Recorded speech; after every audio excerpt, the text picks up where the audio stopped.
সম্প্রতি 28শে অক্টোবর আমাদের opposition leadership বললেন তারা শান্তি সমাবেশ, কিন্তু শান্তি সমাবেশ করে তারা তাদের ওই পুরনো রীতি পুরনো অভ্যাস ছাড়তে পারে। আমরা বলি সিলেটে খাসলত, পুরনো খাসলত ছাড়তে পারে।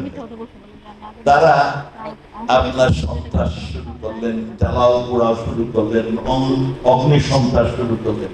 আর সবচেয়ে দুঃখের বিষয়, তারা কাদের এই অগ্নি সন্ত্রাস, কাদের এই জ্বালা পোড়া, সেগুলো দেশের সম্পদ। তারা দেশের মঙ্গল করবেন আর দেশের সম্পদ অনিষ্ট করবেন, এটা তো কোনোমতেই হয় না। তারা বিচারকরা সকল সবার ঊর্ধ্বে, সব দলের ঊর্ধ্বে, তারা কোন দলের মধ্যে, তারা বিচারকদের বাড়ি আক্রমণ। আপনার এই সাংবাদিক যারা আছেন তারা আমার দলের, তারা আমি অনেক সময় তাদের বলি সাংবাদিক, কারণ তারা আপনার কোথাও যদি অনিয়ম হয় সেগুলো তুলে করেন।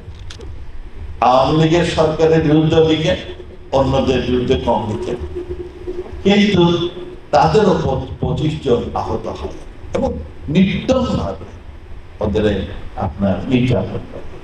তারা তো আমার দলের না। তাছাড়া পুলিশ বাহিনী, তারা তো জনগণের সেবক, তাদের কাজ হচ্ছে জনগণের নিরাপত্তা দেওয়া, যানবাহনের নিরাপত্তা দেওয়া।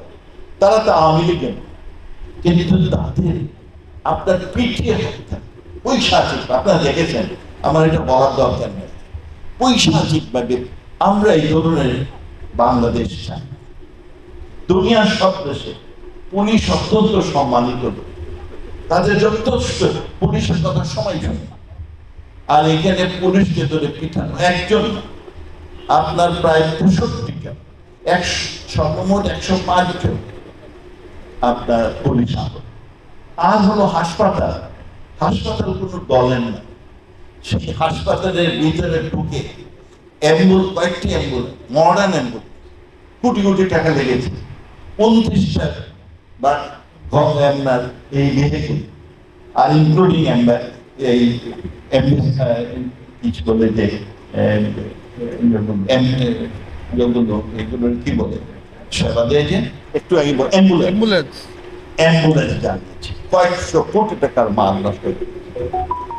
এইরকম অপকর্ম আমরা চাই।